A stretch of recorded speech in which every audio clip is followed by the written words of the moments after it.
lot of this isn't going to make sense to you, and I'm sorry about that. I'm just going to start at the beginning, with the house.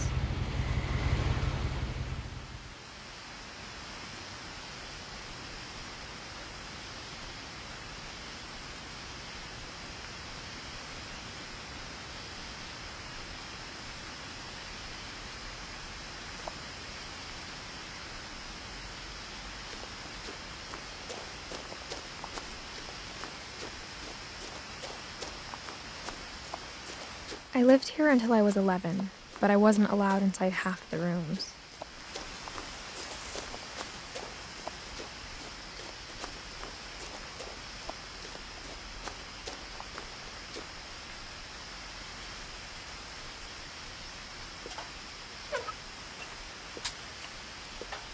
Inside the mailbox were bills from 7 years ago, marked urgent, open immediately.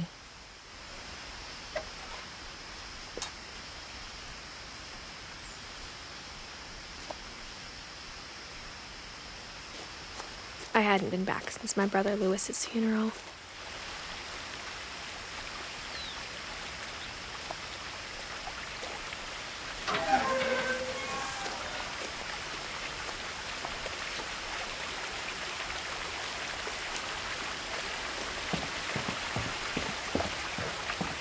In her will, my mother left me a key, but didn't tell me what it unlocked. Maybe she thought I'd know, or she thought that the mystery would be enough to bring me back.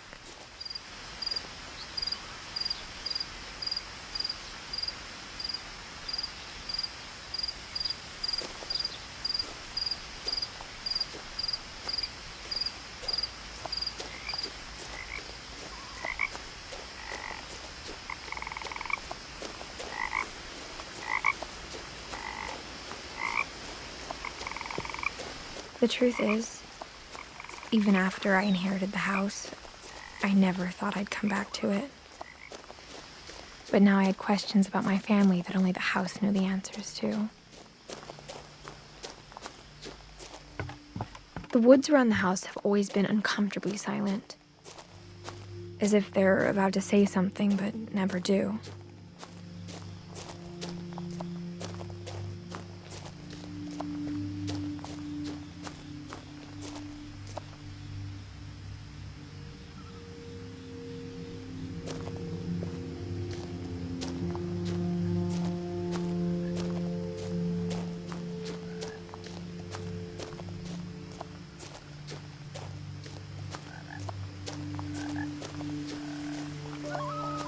The house was exactly like I remembered it, the way I'd been dreaming about it.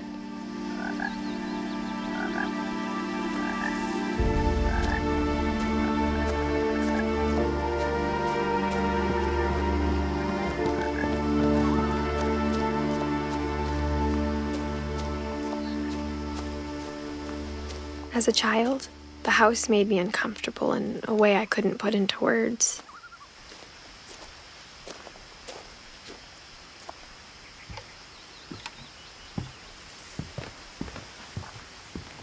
Now, as a 17-year-old, I knew exactly what those words were. I was afraid of the house.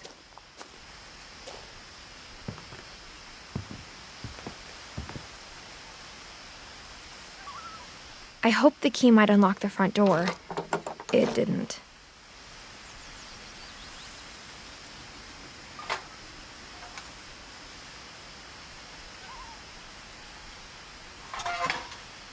Looking in, I felt like the house itself had been waiting for me.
asked Edie once about the dragon in the pond. She said it had killed her husband. I was 6. It seemed like an odd joke to me even then.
Crawling through the doggy door used to be a lot easier when I was 11.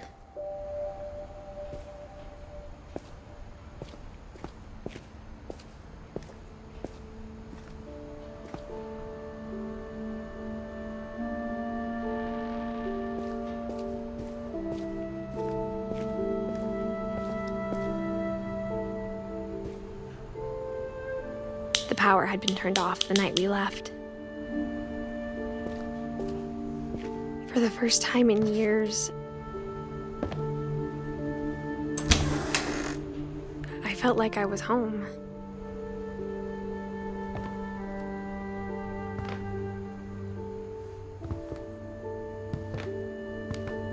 But instead of a family, there were just memories of one.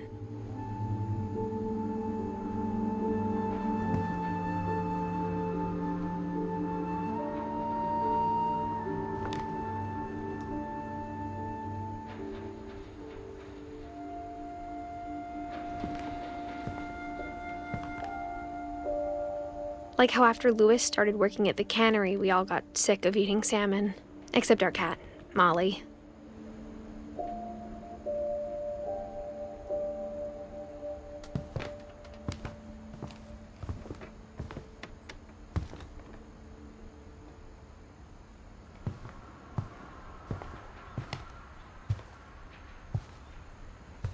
The table was still a wreck from the night we left.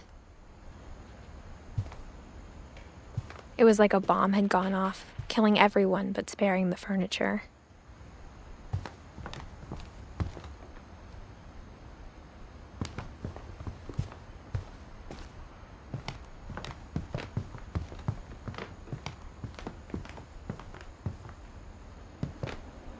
My mom was the only one of us who could imagine Great-Grandma Edie living in a nursing home.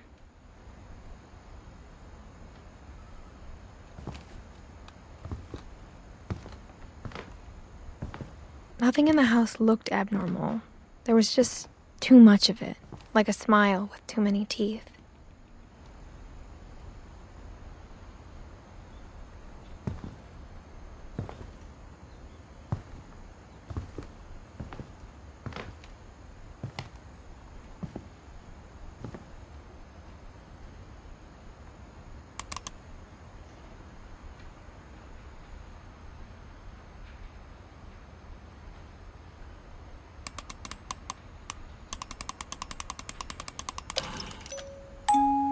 Great-Grandpa Sven built a music box for Barbara, along with the rest of the house.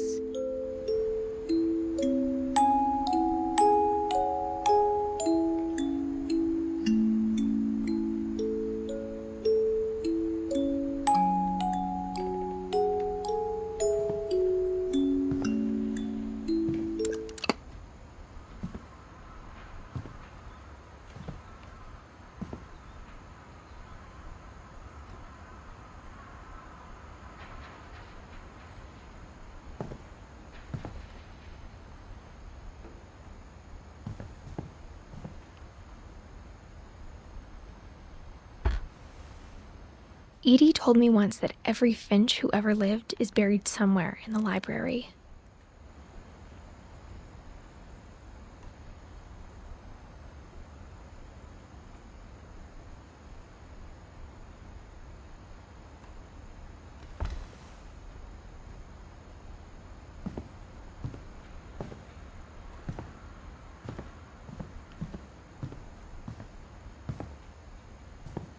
Mom always told me to stay out of the basement, so I wasn't too surprised when the key didn't fit.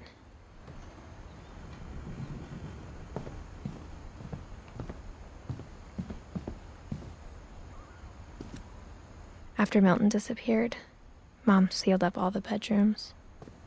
Then Edie retaliated and drilled peepholes.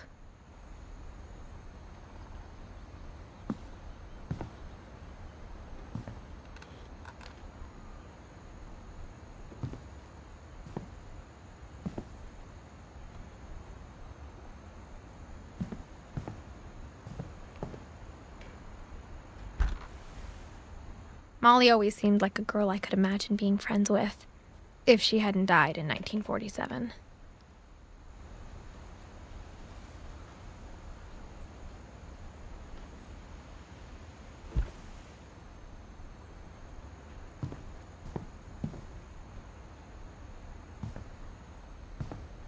I spent a lot of time playing in Great Uncle Walter's room. I think my mom sometimes regretted not sealing it up.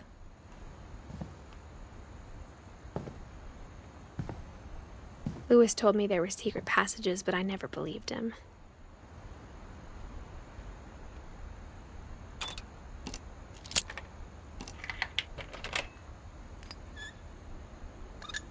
Turns out, my mom was really good at keeping secrets.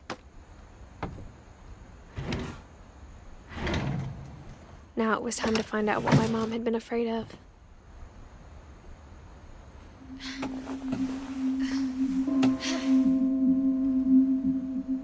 From the paintings on the wall, it was clear my brother Milton had been here before me.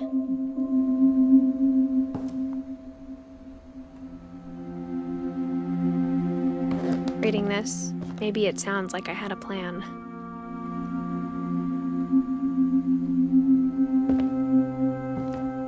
But I had no idea what was behind that door.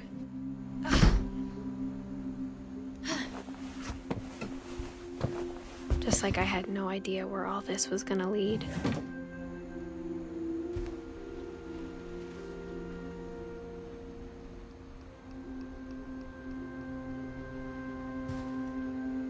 I grew up looking at Molly's room through the peephole. Molly's gerbil had a tiny bedroom with its own even tinier gerbil cage.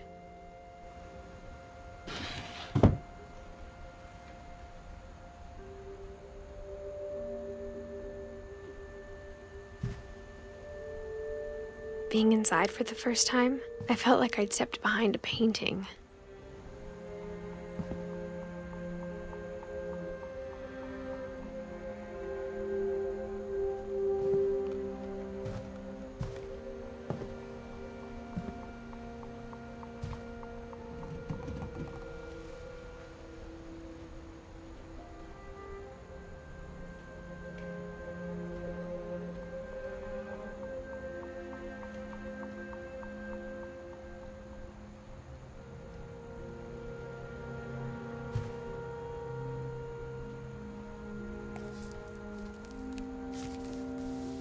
December 13th, 1947.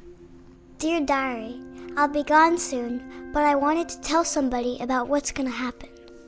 It started when Mom sent me to bed without dinner. I woke up and I was starving, so I looked around for something to eat.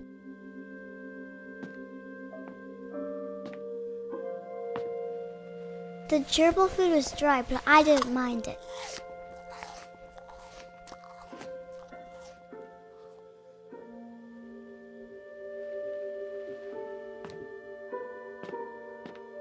My Halloween candy was all gone.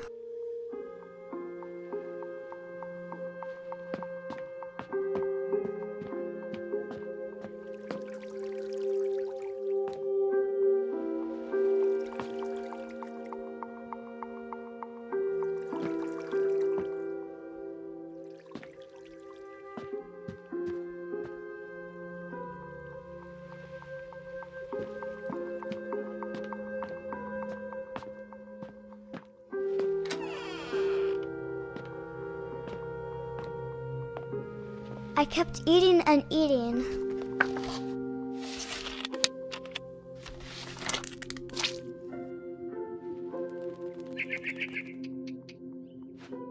I ate a lot of things that night.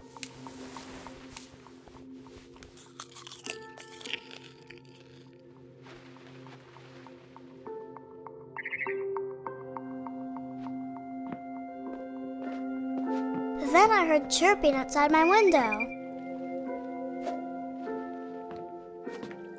It was a barn swallow going back to her nest. I reached out for her.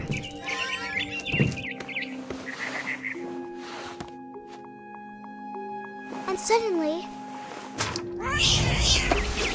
I was a cat.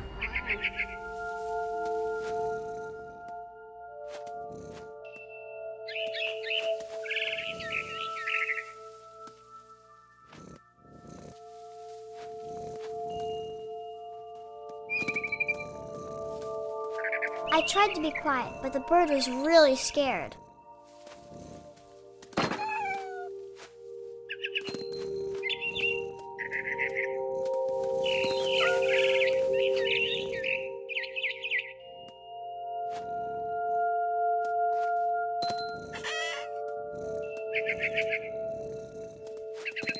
Mom and Dad didn't even look at me.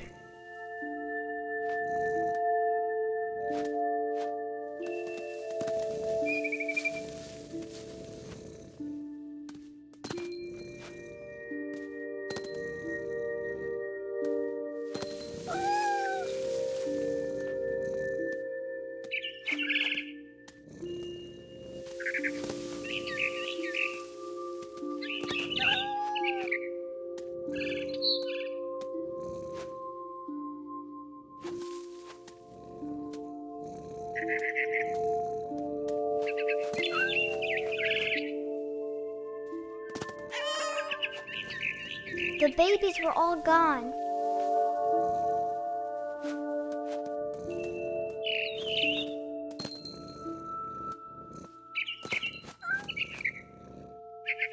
I jumped and I almost got her.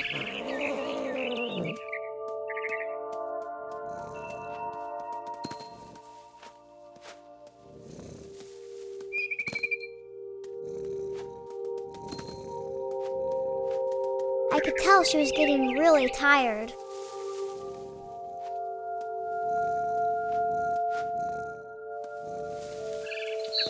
Now I was up in the big tree. I promised Dad I wouldn't climb it anymore.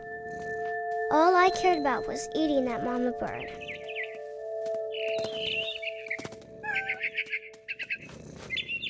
I gobbled her up. And suddenly, I was an owl. First, all I heard was the wind. Then I heard little teeth nibbling in the grass.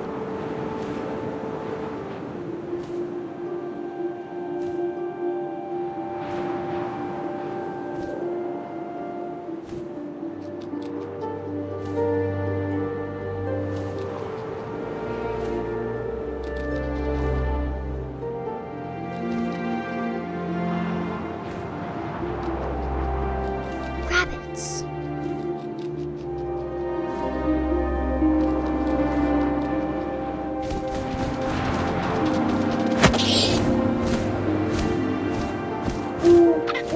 I imagined his face looking up and seeing mine through my talons. I swallowed him up, and I didn't chew one bit. Then I flew off to find something bigger.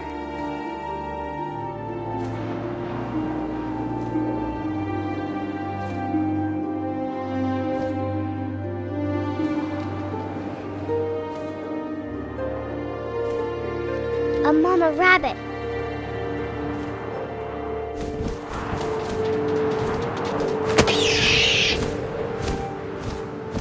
She was almost too big to carry. I started choking, but I couldn't stop eating. And suddenly, I was a shark.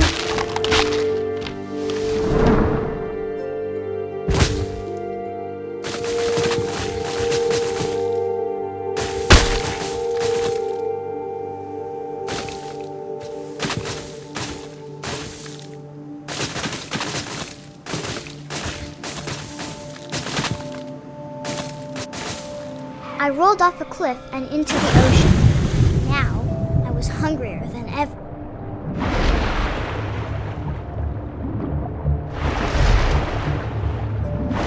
I wanted fat, juicy seals.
Tasted really good.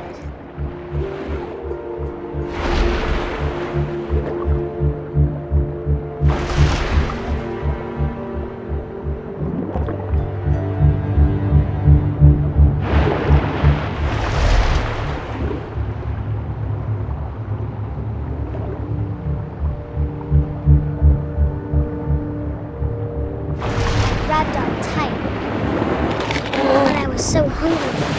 Jumped out of the water. When I opened my eyes, everything had changed.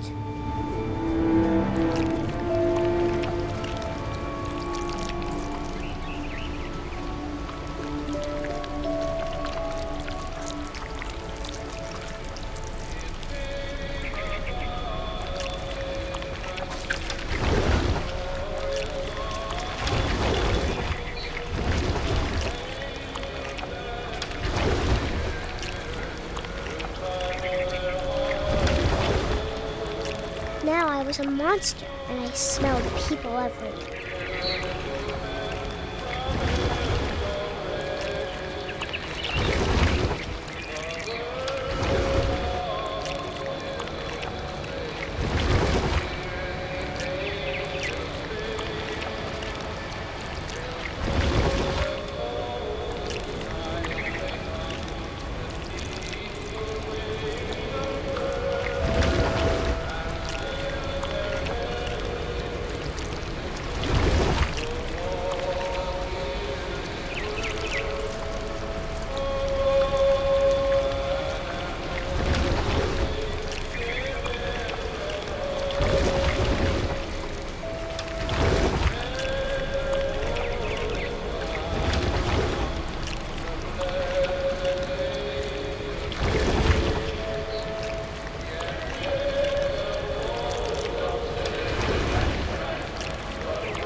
I was big, but I moved real quiet.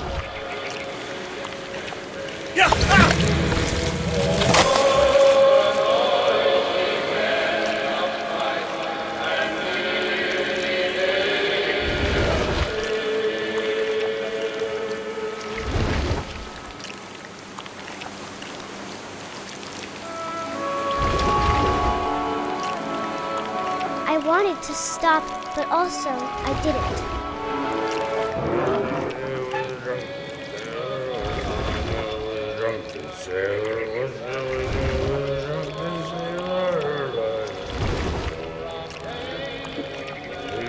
Belly was rusty, his belly was rusty,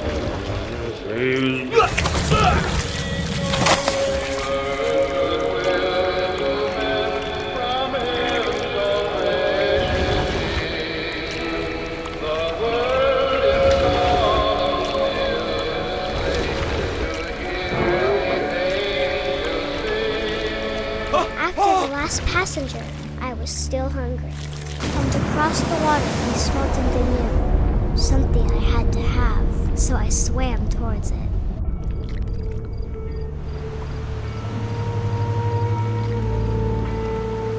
I slithered onto the sand, and the good smell went into an old pipe.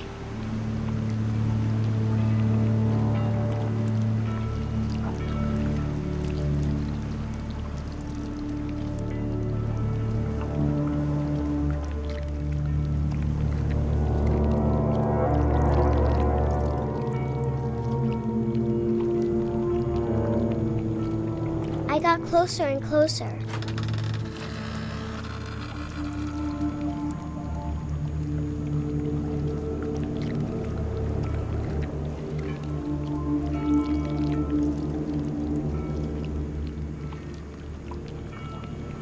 All of my stomach started growling. And suddenly, I was me again. I held my breath for a long time, but I couldn't hear anything. I think it's waiting for me to fall asleep. But it's not going to wait much longer. It needs to feed, and we both know I will be delicious.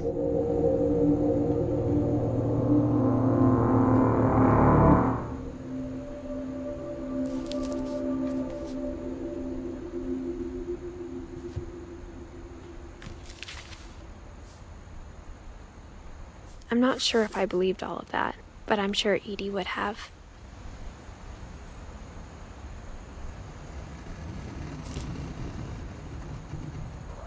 I got the sense Edie had spent a lot of time here, before my mom sealed the doors.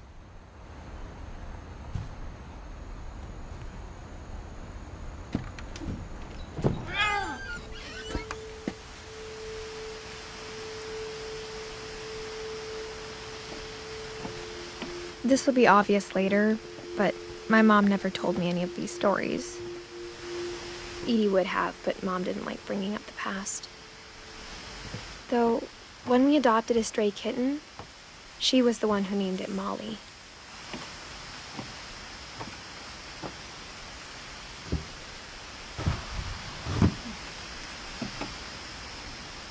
I spent a lot of time in Great-Grandma Edie's room.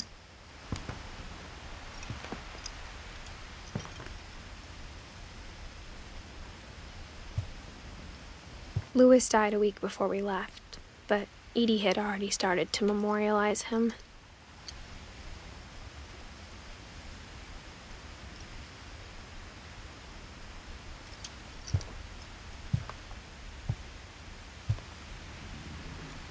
Edie gave a big interview about a mole man living under the Finch house. My mom was furious.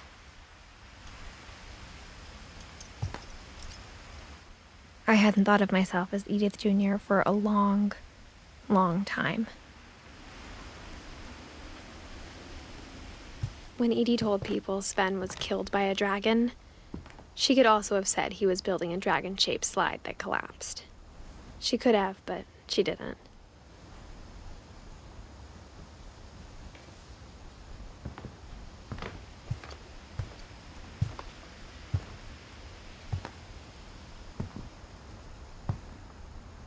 Her room was like a museum.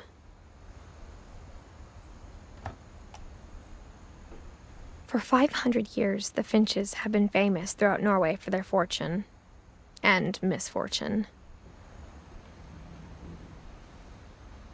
Odin Finch buries the latest victims of the family curse, his wife Ingeborg and their newborn son, Johan. On January 7th, 1937, he set sail with his family and his house, hoping to leave the curse behind. But 40-foot waves off the coast of Washington send the house and Odin to the bottom of the sea. Odin's daughter Edie, with husband Sven and baby Molly, step ashore on their new home, Orcas Island. Odin Finch is the first to be buried in the new family cemetery. His daughter Edie is already dreaming of a new Finch house.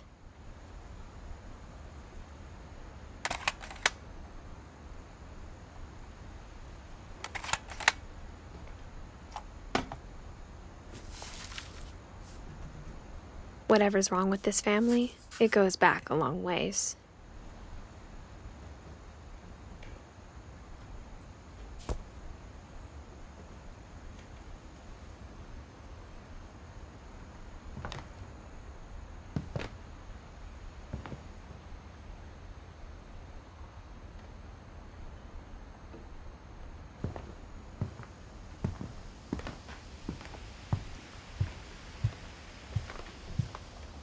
Even in her 90s, sometimes Edie seemed a lot younger than my mother.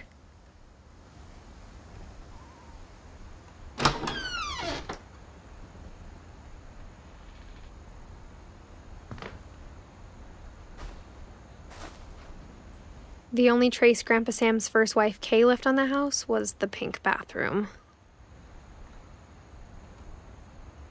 It was a pretty big trace.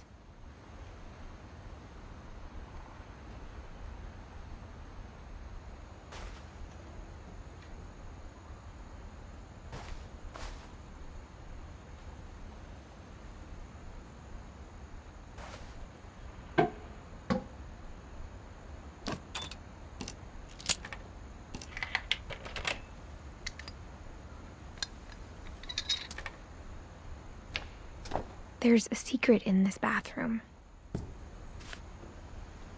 It's in the last place you would look. It isn't in the cupboard. It's hidden in this book.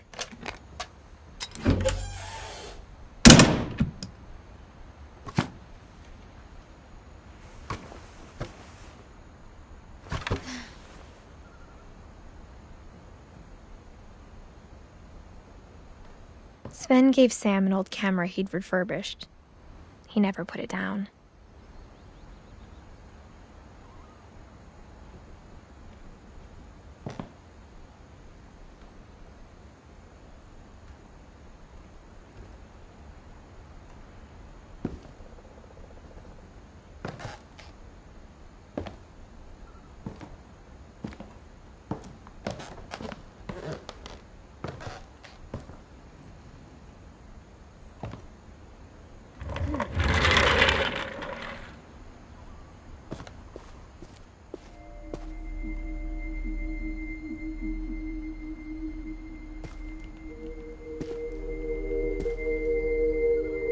I knew Grandpa Sam had a twin.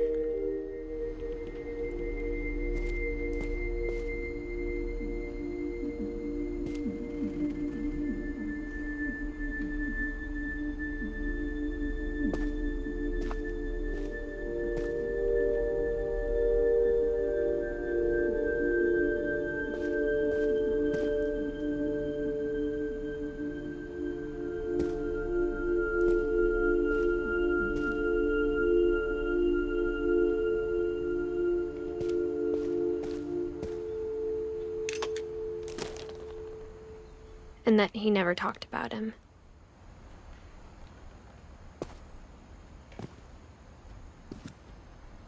I guess my grandpa didn't like history any more than my mom did.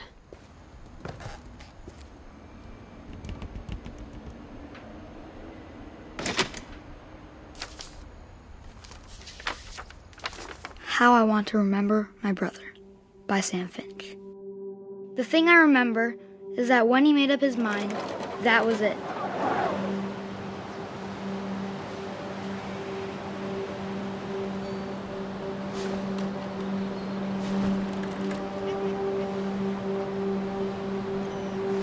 My brother said he'd die before he ate another mushroom, and he did. At Barbara's funeral, we swore we'd never be afraid again, and he wasn't. I think Calvin always wanted to fly.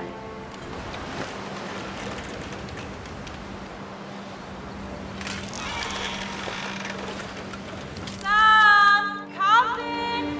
Dinner's ready! Coming! But that day, he finally made up his mind to do it. I told him going around was impossible. Maybe if I hadn't said that.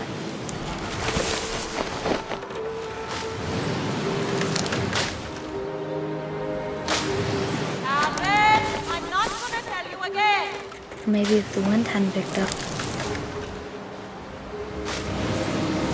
then maybe he'd still be here. But I doubt it. I think he'd already made up his mind. That's what I want to remember about my brother.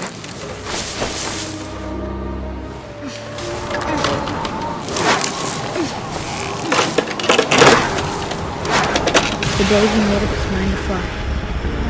And he did.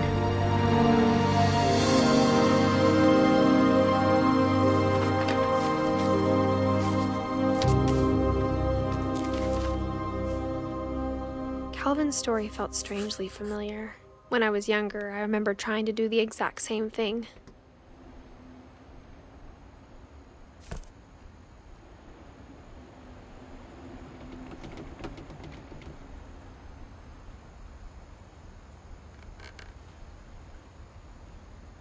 After the funeral, Edie roped off Calvin's half of the room.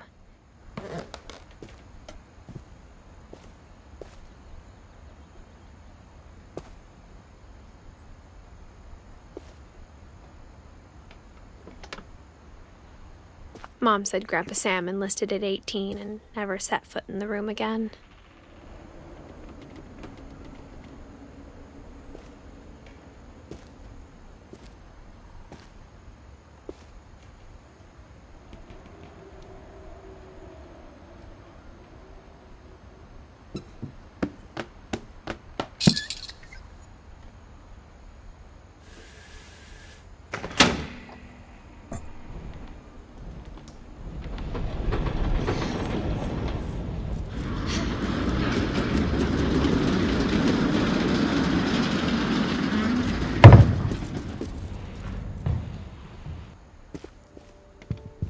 The passages were a pretty tight fit.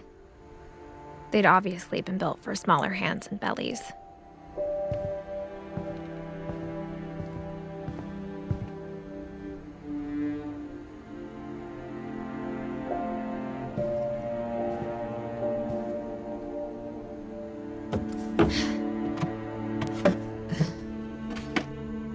Growing up, I always thought of Barbara as a child star.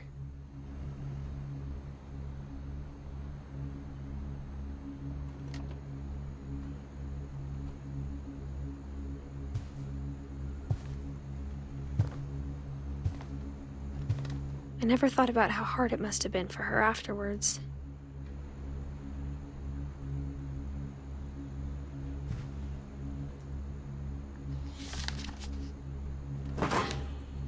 Of all the stories people wrote about Barbara's death, I'm surprised Edie saved this one.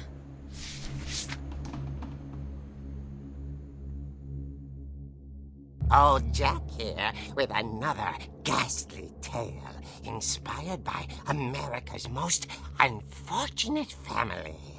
I'm calling it The Surprise Ending of Barbara Finch. As a child star, Barbara was famous for her scream. Now at 16, she was all washed up. A has-been. But in a lucky break, she'd been asked to perform her signature scream at a local convention for monster movie fans. It was just the boost her career needed. Unfortunately, her scream hadn't aged well. Getting better. I think you just need the right motivation. Her biggest fan and current boyfriend, Rick, was about to demonstrate when... Now that was a great scream. It was Barbara's father, Sven. He'd slipped into a table saw and had to be rushed to the emergency room. So Barbara got stuck babysitting her youngest brother, Walter. Her convention comeback was cancelled. Okay, I'm hearing frustration, but I'm not hearing terror. What if I tried... A gang of hoodlums in Halloween masks have been terrorizing Orcas Island tonight. Police are urging residents to... That came from the basement. You're right! Also, I loved your delivery on that. Why is your basement door locked? Because my dad likes making puzzles and secret passages. There's a key hidden in the music box. The secret is to keep winding and winding until finally the key pops out. Thanks, babe. I'll be back in a sec. 20 minutes later, Rick hadn't returned. So Barbara went to look for him, right on cue. She reached for the music box.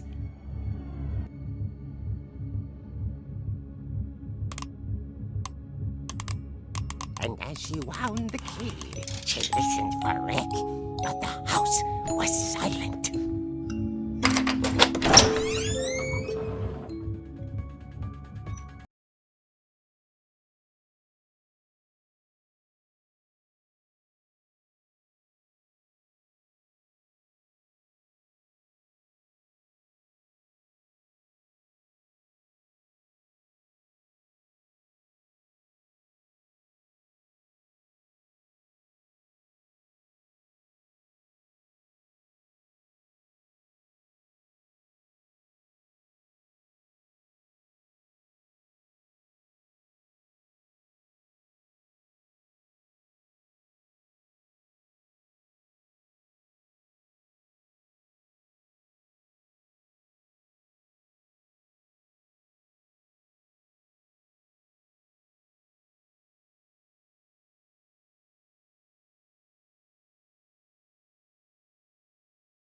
Oh dear!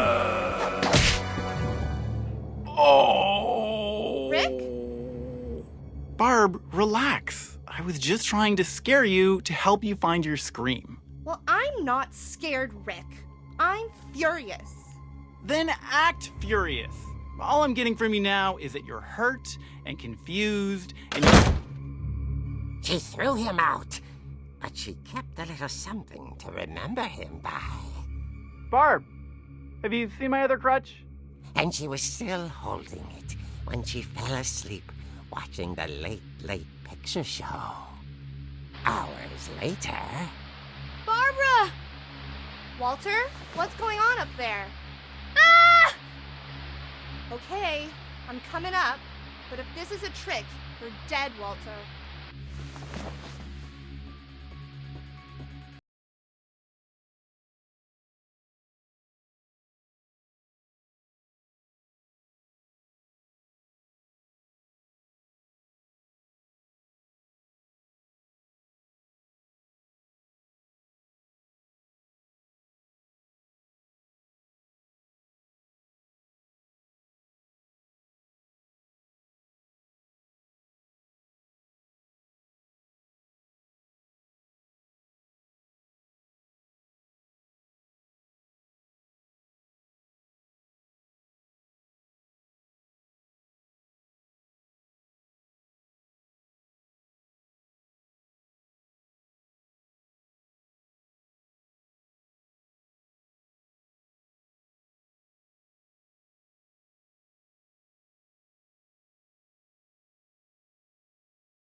dying to speak to young Barbara.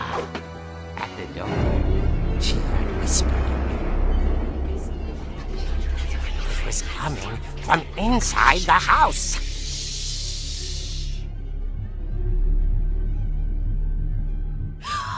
Oh dear.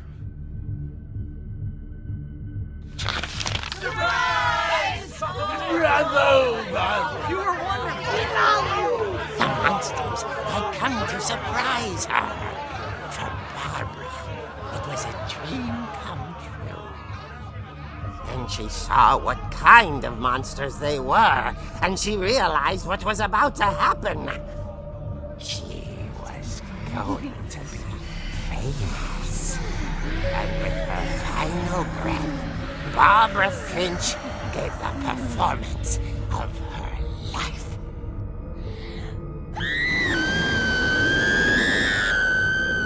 I wasn't there myself, but I hear Barbara was magnificent. Poor girl. She had a taste for stardom. But unfortunately, so did her fans. Of course, the police blamed it all on poor Rick, who disappeared the same night. And little Walter, hiding under his bed the whole time. He took it all pretty hard, but that's another story. As for Barbara, tucked inside the music box is all they ever found of her. Her ear. Now that's what I call a real eerie tale.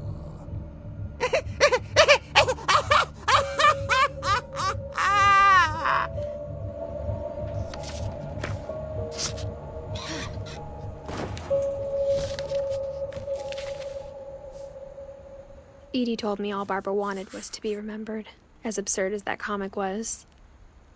Maybe what Edie saw was a happy ending.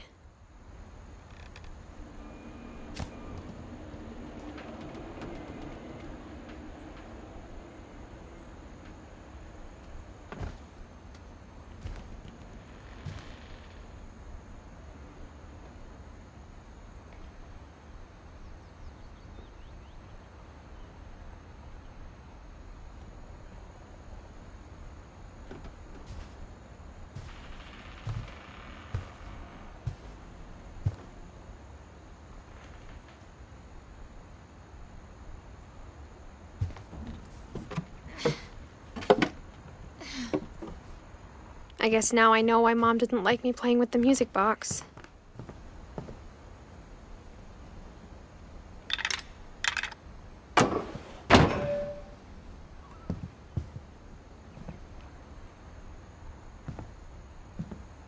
Whenever people ask me about my family, the first thing they always want to know about is Barbara.